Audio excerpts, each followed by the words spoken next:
अस्सलाम वालेकुम dear students, उम्मीद है आप सब खैरियत से होंगे। आज का जो टॉपिक है हमारा, हम चैप्टर 11 जो है उसको स्टार्ट करने जा रहे हैं, trigonometric functions and their graphs, chapter number 11। तो सबसे पहले जो है वो हम कुछ डेफिनेशंस देखते हैं। जैसे हमारे पास डेफिनेशन आती है पीरियड की, पीरियड क्या चीज़ होता है, पीरियोडिसिटी क्या चीज़ होती है, तो इनको सबसे पहले जो है वो हम डिफ़ाइन कर लेते हैं। चलें, हमारे पास सबसे पहली डेफिनेशन आ रही है पीरियोडिक फंक्शन की। पीरियोडिक फंक्शन क्या होता है? A function f of x is said to be periodic function if there exist a smallest positive number such that f of p plus x is equal to f of x, then the p is called period of f of x. तो आपके पास सबसे पहले जो है definition में अगर आप देखें कि एक फंक्शन को पीरियोडिक फंक्शन आप कब बोलेंगे कि जब उसमें एक स्मॉलेस्ट पॉजिटिव नंबर एग्जिस्ट करना चाहिए। स्मॉलेस्ट पॉजिटिव नंबर एग्जिस्ट हो जाए, उसके बाद आप उस फंक्शन में कोई पीरियड जो है वो ऐड करें और उस पीरियड को ऐड करने से उस फंक्शन पे कोई फ़र्क ना पड़े। वो जो स्मॉलेस्ट पॉजिटिव नंबर है आपके पास, जो पीरियड है वो ऐड करें उसमें और उससे फंक्शन पे कोई फ़र्क ना पड़े, तो फिर आप उसको बोलेंगे कि ये जो फंक्शन है ये आपका पीरियोडिक फंक्शन है। जैसे आपको यहाँ पे नज़र आ रहा है F into P plus x, ठीक है। तो ये आपके पास x है, उसमें आपने एक स्मॉलेस्ट पॉजिटिव नंबर जो आपका पीरियड है वो आपने ऐड कर दिया, लेकिन उसके बावजूद, उस पीरियड के ऐड करने के बावजूद आप पे फंक्शन पे जो है वो कोई फ़र्क नहीं पड़ा, तो इसको आप बोलेंगे पीरियोडिक फंक्शन। उसके बाद आपके पास डेफिनेशन आती है पीरियोडिसिटी की। पीरियोडिसिटी क्या चीज़ होती है? All trigonometric functions repeat their values of each increase और decrease of 2 pi in theta. हर ट्रिग्नोमेट्रिक फंक्शन जो है वो आपके पास अपनी वैल्यू को इंक्रीज भी करता है और डिक्रीज भी करता है 2 पाई इन थीटा में। This behaviour of trigonometric function is called periodicity. ये जो वैल्यूज रिपीट करने का जो सिलसिला है, ठीक है, इसमें आप क्या लेंगे कि ये जो बिहेवियर होता है इसको आप बोलते हैं बिहेवियर ऑफ ट्रिग्नोमेट्रिक फंक्शंस को। ये आपके पास जो है वो पीरियोडिसिटी होती है। अब हर जो हमारे पास ट्रिग्नोमेट्रिक फंक्शंस हैं उनके हमारे पास जो है ये पीरियड्स होते हैं। जैसे period of sine is 2 pi, period of cosine is 2 pi. Sine और कोसाइन इनका जो पीरियड होता है वो 2 पाई हमारे पास होता है। Period of tangent is pi, tangent का जो पीरियड है वो हमारे पास है पाई। इसी तरह इनके रेसिप्रोकल के साइन और कोसाइन, अगर इनका हमारे पास पीरियड 2 पाई है तो इनके जो रेसिप्रोकल्स होंगे उनका भी पीरियड जो है वो हमारे पास 2 पाई होगा। जैसे period of cosecant is 2 pi, period of secant is 2 पाई। और tan का अगर पीरियड पाई है तो फिर कोटेंजेंट का भी जो पीरियड है वो हमारे पास क्या होगा? पाई होगा। तो इन्हीं की हेल्प से जो है वो हम एक्सरसाइज 11.1 को सॉल्व करते हैं। इसमें question number 2, find period of cos 2x। हमने जो बात डिस्कस की है जनरली कि हमारे पास साइन, कोसाइन, टेंजेंट, इनके जो पीरियड होते हैं वो 2 पाई, साइन का 2 पाई, कोसाइन का 2 पाई, टेंजेंट का पाई, इसी तरह इनके रेसिप्रोकल्स के। लेकिन यहाँ डिफरेंट वे से जो है वो क्वेश्चन हमसे पूछ रहे हैं find period of cos 2x। अब हमने cos x का पीरियड नहीं बताना, हमने जो पीरियड उसको बताना है वो किसका बताना है? cos 2x का उसको पीरियड बताना है। Since period of cosine function is 2 पाई, जैसा कि हमें पता है कि कोसाइन फंक्शन जो है उसका पीरियड जो है वो क्या होता है? 2 पाई होता है। यहाँ भी फंक्शन आपके पास cos में है, cos 2x, smallest positive number जो है वो जो पीरियड है इस फंक्शन में हम उसको क्या करेंगे? ऐड करेंगे।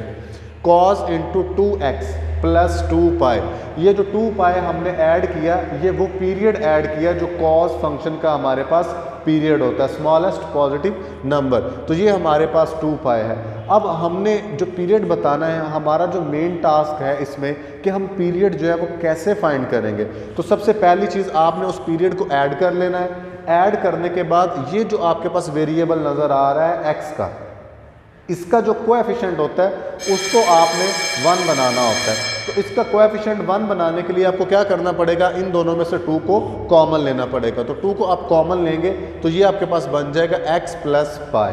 तो यहाँ पे x का कोएफिशिएंट जो है वो 1 हो गया। इसका मतलब ये है कि x के साथ जो चीज़ पड़ी है वो आपके पास पीरियड आ गया। सो the period of cos 2x is pi.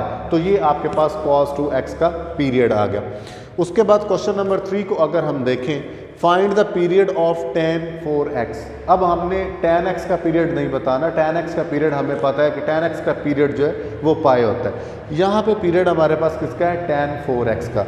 Since the period of tan x is pi, हम क्या करेंगे, tan 4x में इस tan का जो पीरियड है उसको ऐड कर देंगे, जैसे हमने cos 2x में किया।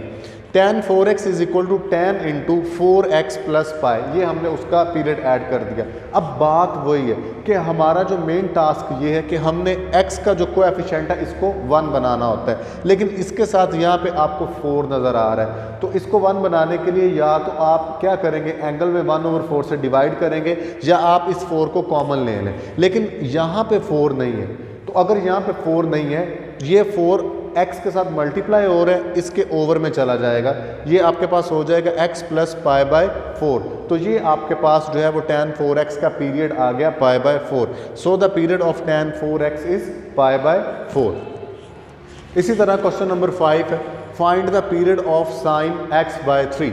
अब आपने साइन x बाय 3 का पीरियड बताना है। तो साइन x का पीरियड हमें पता है वो 2 पाई होता है। हम क्या करेंगे, साइन इस फंक्शन में उसका पीरियड ऐड कर देंगे, sine into x over 3 plus 2 पाई।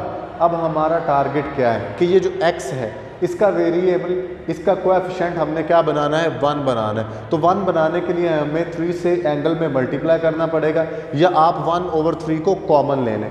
1/3 को आप कॉमन लेंगे तो यहाँ पे 1 बच जाएगा, लेकिन ये जो 3 है वो इस टर्म के साथ क्या हो जाएगा, मल्टीप्लाई हो जाएगा। तो 3 2 6 पाई। तो आपके पास जो पीरियड आ जाएगा साइन x बाय 3 का वो आ जाएगा 6 पाई। उसके बाद आपके पास क्वेश्चन नंबर 7 है, find period of cos x by 5। अब cos x बाय 5 का आपने क्या करना है, पीरियड फाइंड करना है, जैसे आपने sin x बाय 3 का किया।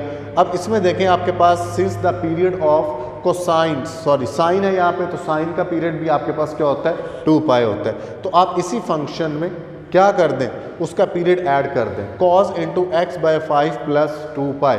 अब x का जो कोएफिशिएंट है इसको आपने क्या बनाना है, 1 बनाना है। तो 1/5 को आप कॉमन ले लें, ये आपके पास हो जाएगा cos 1/5 इंटू एक्स प्लस 5 जो है 2 के साथ मल्टीप्लाई हो जाएगा, 5 2 10 पाई। तो आपके पास पीरियड आ जाएगा, so the period of cos x by 5 is 10 pi. Similarly ये क्वेश्चन है आपके पास, find the period of tan x by 5। तो ये x बाय 5 है, बिल्कुल उसी पैटर्न पे tan का जो आपके पास पीरियड है वो क्या होता है, पाई होता है। तो इसको जो है वो आप सॉल्व कर सकते हैं। Find the period of cot 8x। cot 8x का आपने पीरियड बताना है। tan का और cot का जो पीरियड होता है वो पाई होता है हमारे पास। तो since the period of cot x is pi, अब हम क्या करेंगे कि cot 8x में उसका cot का पीरियड ऐड कर देंगे। cot 8x is equal to cot 8x plus pi. हम क्या करेंगे कि x का जो कोएफिशिएंट है इसको 1 बनाएं। इसको 1 बनाने के लिए हमें 8 कॉमन लेना पड़ेगा। 8 कॉमन लेंगे तो यहाँ पे 8 नहीं था, ये इसके ओवर में चला जाएगा क्योंकि ये 8x के साथ मल्टीप्लाई हो रहा था। तो पाई बाय 8 ये आपके पास इसका पीरियड निकल आया। So the period of cot 8x is pi by 8। Question number 15 आपके पास, find the period of 3 cos x by 5। 3 cos x by 5 का आपने पीरियड जो है वो फाइंड करना है। सो the period of cos x is 2 pi. cos x का पीरियड जो है वो हमें पता है कि इसका पीरियड जो है वो क्या होता है, 2 पाई होता है। तो इसी फंक्शन में आप x बाय 5 की जगह पे उसका पीरियड ऐड कर दें, 3 cos into x by 5 plus 2 pi. अब बात वही है कि x का जो कोएफिशिएंट है उसको हमने क्या बनाना है, 1 बनाना है। उसको 1 बनाने के लिए हमें 1/5 को कॉमन लेना पड़ेगा, और ये जो 5 है ये इस 2 के साथ मल्टीप्लाई हो जाएगा, 5 2 10 पाई। तो यहाँ से आपके पास ये जो 10 पाई है ये पीरियड है किसका, 3 cos x बाय 5 इज 10 पाई। तो ये था स्टूडेंट्स हमारा आज का काम, आज की एक्सरसाइज जो हमने करना था। इंशाल्लाह दोबारा मिलेंगे नई एक्सरसाइज के साथ। अल्लाह हाफिज़।